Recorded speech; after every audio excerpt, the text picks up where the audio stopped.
Session 6 BRICS and other international groupings under international trade and commerce. International grouping in the word includes BRICS, G20, multilateral financial institution, MFIs led by IMF and the World Bank. Today we are going to discuss about the objective and relevance in the changing world.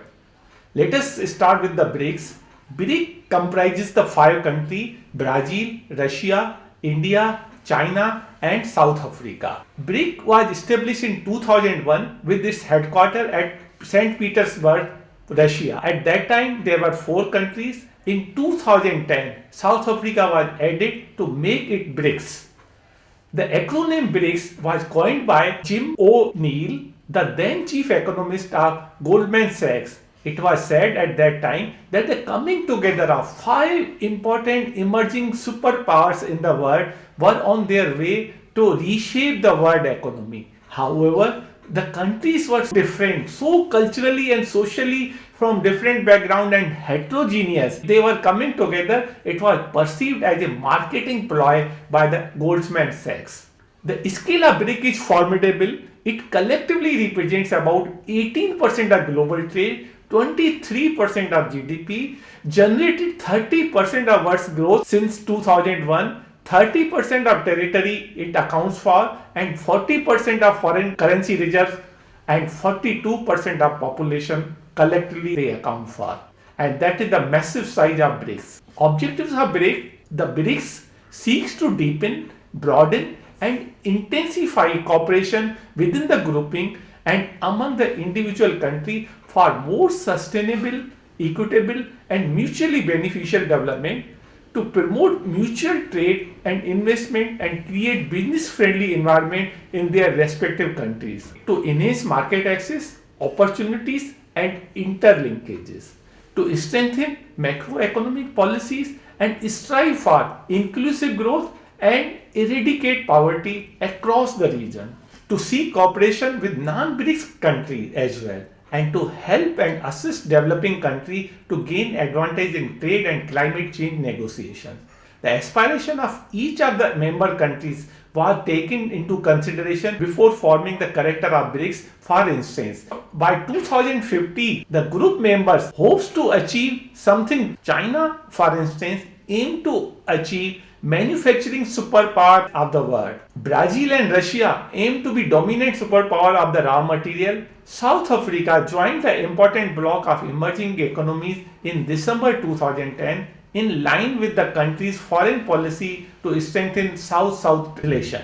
A major achievement of the BRICS grouping has been setting up of the new development bank (NDB) to mobilize resources for infrastructure and sustainable development projects in the BRICS, an area of clean energy, sustainable development, transport, infrastructure, irrigation. The setting up of the contingent reserve arrangement to provide future financial assistance to BRIC countries.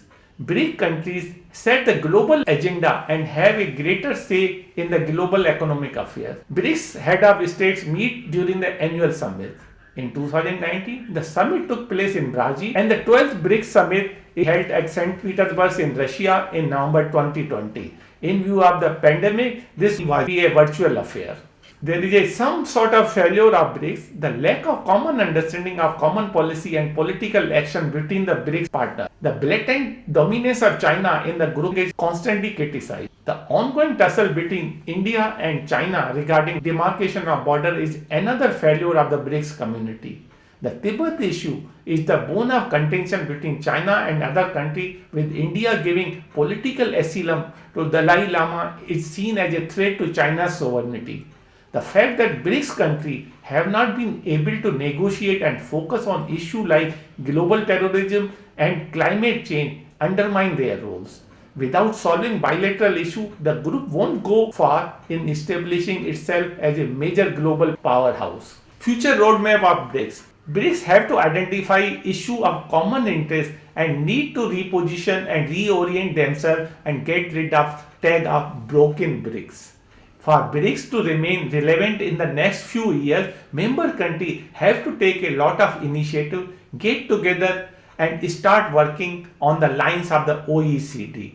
Let us now discuss another important grouping in the world trade, that is G20. G20 is a policy coordination grouping which plays a critical role in creating an enabling environment for inclusive global growth and development. G20 comprises the world's largest and fast growing economies and accounts for 85% of global GDP and two-thirds of world population. The G20, formed in 1999, was conceived as a bloc that would bring together the most important industrialized and developing economies to discuss international economic and financial stability.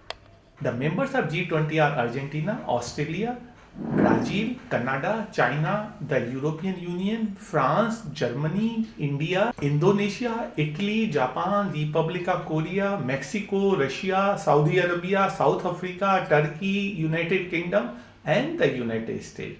The 15th summit of the G20 was held in November 2020 in a virtual mode, and it was chaired by the Saudi King.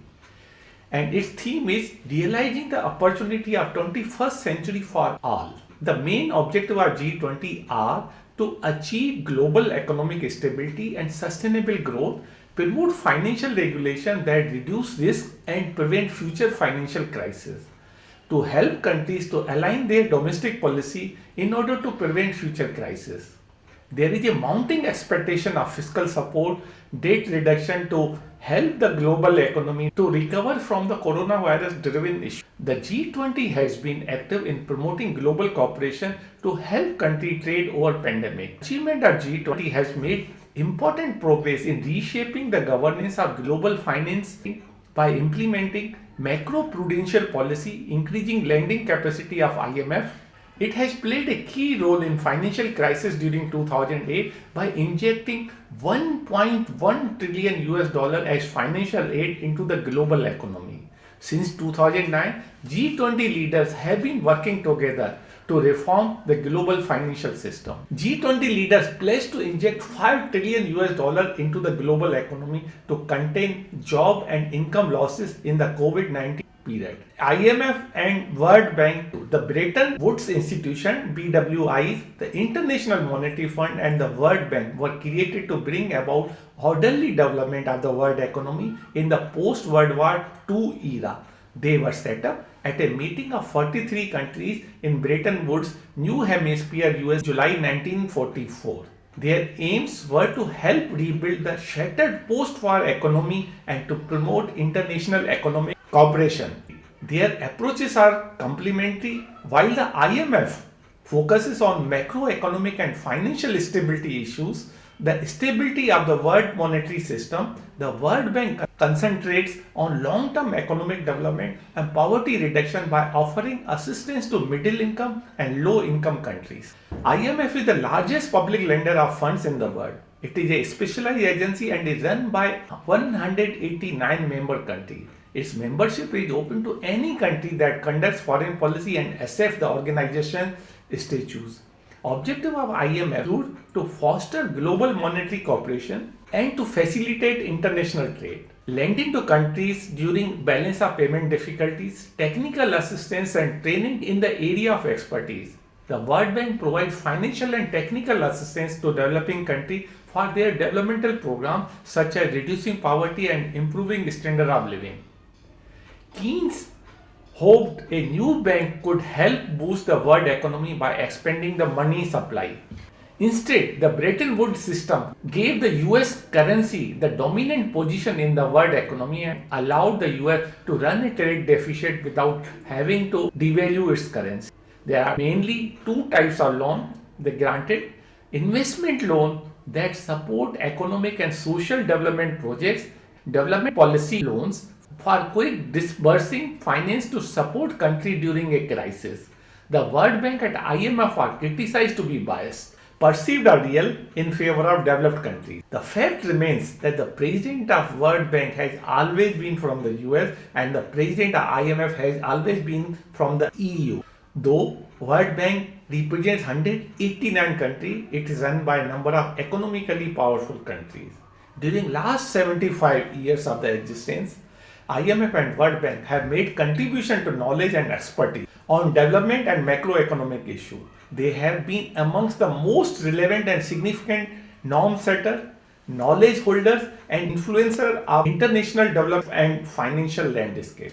Yet, both the bank and the funds policy have been under intense scrutiny with reference to their principles and policy, and it is perceived that both these institutions support an economic order that benefits elites and private sector interests at the expense of poor and marginalized communities. Amidst the changing global order, the continued relevance of multilateralism is now facing a challenge.